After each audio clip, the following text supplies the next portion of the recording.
ڈھیر پر پھینک دو. وما قالوه برأيهم فألقه في الحش. حش کہتے ہیں گندگی کی جگہ کو.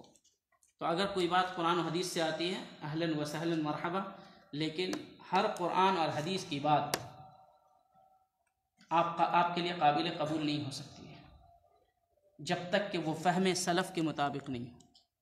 کیونکہ معتزلہ بھی کہتا ہے قرآن حدیث سے دلیل دیتا ہے، اللہ کی صفات کا انکار کرتا ہے لیکن وہ دلیل قرآن اور حدیث سے دیتا ہے. خوارج اپنے کلام پر قرآن اور حدیث سے استدلال کرتا ہے. جتنے بھی بدعتی فرقے ہیں سب کے سب قرآن حدیث سے استدلال کرتے ہیں. آپ یہ کہیے کہ یہ آیت اور حدیث جو آپ بتا رہے ہیں صحابہ نے تابعین نے اس کو کیسے سمجھا تھا؟ جیسے آپ نے سمجھا ویسے یا ان لوگوں نے جیسے سمجھا ویسے. اس لیے ایک آیت ہے قرآن مجید کے اندر وَمَن يُشَاقِقِ الرَّسُولَ مِن بَعْدِ مَا تَبَيَّنَ لَهُ الْهُدَى وَيَتَّبِعْ غَيْرَ سَبِيلِ الْمُؤْمِنِينَ. جو ہدایت کے آ جانے کے بعد اللہ کے رسول کی مخالفت کرے گا اور صحابہ کرام کے راستے کی پیروی نہیں کرے گا، اسے چھوڑ دے گا، مخالفت کرے گا، نُوَلِّهِ مَا تَوَلَّى، تو اس کے بعد وہ جس گمراہی کے راستے پر جانا چاہے ہم اس کے لیے آسان کر دیں گے، ادھر ہی پھیر دیں گے. وَنُصْلِهِ جَهَنَّمَ، اور اس کو جہنم میں داخل کریں گے، اور جہنم رہنے کے اعتبار سے بہت برا ٹھکانہ ہے.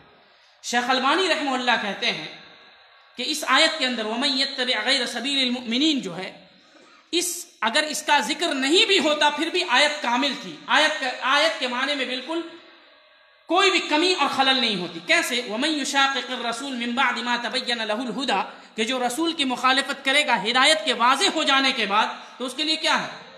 جہنم کا ٹھکانہ ہے. لیکن بیچ میں وَمَن يَتَّبِعْ غَيْرَ سَبِيلِ الْمُؤْمِنِينَ، صحابہ کرام کے طریقہ کار کو اپنانے کی تلقین کیا اللہ نے. یہ اس بات کی دلیل ہے کہ قرآن و حدیث کو ہم اپنے فہم سے نہیں صحابہ اور تابعین اعظام کے فہم سے سمجھیں.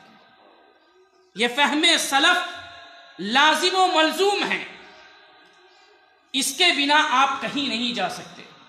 تو جو استدلال کرتے ہیں جیسے مثال کے طور پر کبیرہ گناہ کی وجہ سے انسان کافر ہوتا ہے، یہ خارجیوں کا عقیدہ ہے. خوارج جو لوگ ہیں، جیسے آپ نے جھوٹ بول لیا آپ کو کہیں گے وہ کافر ہو گئے، زنا کر لیا کافر ہو گئے. دلیل قرآن حدیث سے استدلال کرتے ہیں، قرآن حدیث سے استدلال کرتے ہیں. مثال کے طور پر وہ کہتے ہیں وَمَن لَّمْ يَحْكُم بِمَا أَنزَلَ اللَّهُ فَأُولَٰئِكَ هُمُ الْكَافِرُونَ، جو اللہ کی نازل کردہ شریعت کے مطابق فیصلہ نہیں کرے وہ کافر ہے. یہ قرآن کی آیت ہے، سورہ مائدہ کی آیت ہے. وَمَن لَّمْ يَحْكُم بِمَا أَنزَلَ اللَّهُ فَأُولَٰئِكَ هُمُ الْكَافِرُونَ، جو اللہ کی نازل کردہ شریعت کے مطابق فیصلہ نہیں کرے وہ کافر ہے. اس آیت سے واضح سمجھ میں آتا ہے نا کہ جو شریعت کو چھوڑ کر کے کسی اور چیز سے فیصلہ کرے وہ کافر ہے. کافر کا مطلب دائرہ اسلام سے خارج. اور ہر جگہ پہ آپ کو ملا ہوگا، خاص کر کے ولی امر جو حاکم ہیں ان کے خلاف ورگلانے والے ان آیتوں سے استدلال کرتے ہیں. اب آپ یہ دیکھیے کہ یہ آیت تو آخر صحابہ نے بھی سنا تھا نا، انہوں نے اس کو سمجھا کیسے؟ تو اس کی تفسیر میں عبداللہ ابن عباس رضی اللہ عنہ دیگر صحابہ کرام سے اس کی تفسیر میں مروی ہے ان کا قول کہ اس کفر سے مراد کفر دون کفر ہے، چھوٹا کفر ہے، ایسا کفر ہے جو دائرہ اسلام سے خارج نہیں کرتا. اسی کو کہتے ہیں فہم سلف. ہم نے سمجھا بھائی کافر ہے، یعنی اگر آپ نے قرآن حدیث کے خلاف فیصلہ کیا یہ کافر ہو گیا، اس کے خلاف خروج جائز ہے. صحابی کہہ رہے ہیں یہ کفر سے مراد وہ کفر نہیں ہے جو انسان کو ملت سے نکال دیتا ہے، اس کفر سے مراد کفر دون کفر ہے. اور ابن عبد البر رحمہ اللہ نے اس کے اوپر اجماع نقل کیا اہل سنت والجماعت کا کہ اس آیت کے اندر کفر سے مراد کفر دون کفر ہے، کفر اکبر نہیں ہے جو انسان کو دائرہ اسلام سے خارج کر دے. تو اب جو لوگ تقریر میں تحریر میں کہتے ہیں فلاں جگہ فیصلہ کیا گیا ایسا، فلاں جگہ فیصلہ کیا گیا ایسا، کس وجہ سے کیا گیا؟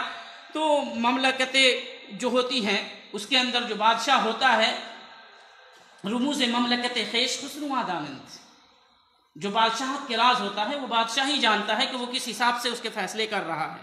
تو کسی پر بھی کفر کا یا کسی بھی چیز کا حکم لگانے سے قبل آپ دیکھیں کہ صحابہ کا اس سلسلے میں تعامل کیا تھا، کیونکہ قرآن و حدیث کو سمجھایا اللہ کے نبی صلی اللہ علیہ وسلم نے، جس کو سمجھایا وہ جماعت کون سی تھی؟ نبی صلی اللہ علیہ وسلم کے زمانے میں صحابہ کی جماعت تھی. اور اللہ نے کہا فَإِنْ آمَنُوا بِمِثْلِ مَا آمَنْتُمْ بِهِ، کہ آنے والے لوگ اے صحابہ اکرام اسی طریقے سے دین اسلام کو سمجھیں گے، ویسا ہی ایمان لائیں گے جس کیفیت اور طریقے پر آپ لوگوں نے سمجھا ایمان لایا ہے، تو ان کو ہدایت کی سرٹیفکیٹ اور گواہی ملے گی. وَإِن تَوَلَّوْا، اگر وہ طریقہ چھوڑ دیں گے فإنما هم فی شقاق، وہ اختلاف میں پڑ جائیں گے، گمراہی میں پڑ جائیں گے۔ تو اس لیے قرآن و حدیث کا ہر کوئی کہ قرآن میں آیا حدیث میں آیا، یہ آپ نے کہاں سے استنباط کیا؟ ہر آدمی کی لگام اگر ڈھیلی کر دی جائے یا بے لگام کر دیا جائے کہ ہر کوئی قرآن و حدیث کے اندر سے استدلال کرے، تو پھر قادیانی بھی قرآن سے استدلال کرتے ہیں۔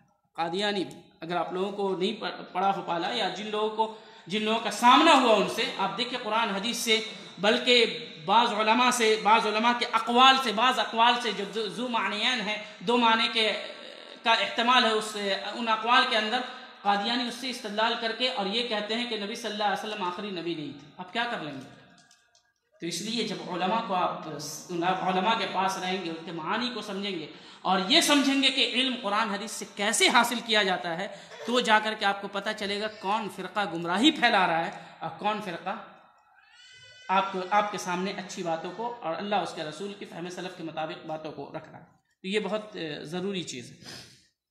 عبداللہ بن مسعود رضی اللہ عنہ کہتے ہیں، یہ بھی بڑا عظیم اثر ہے، کہتے ہیں کہ نبی صلی اللہ علیہ وسلم نے خط رسول اللہ صلی اللہ علیہ وسلم خطا، نبی صلی اللہ علیہ وسلم نے مثال کے طور پر، کبھی کبھی تعلیم کا طریقہ ہوتا ہے کچھ مثال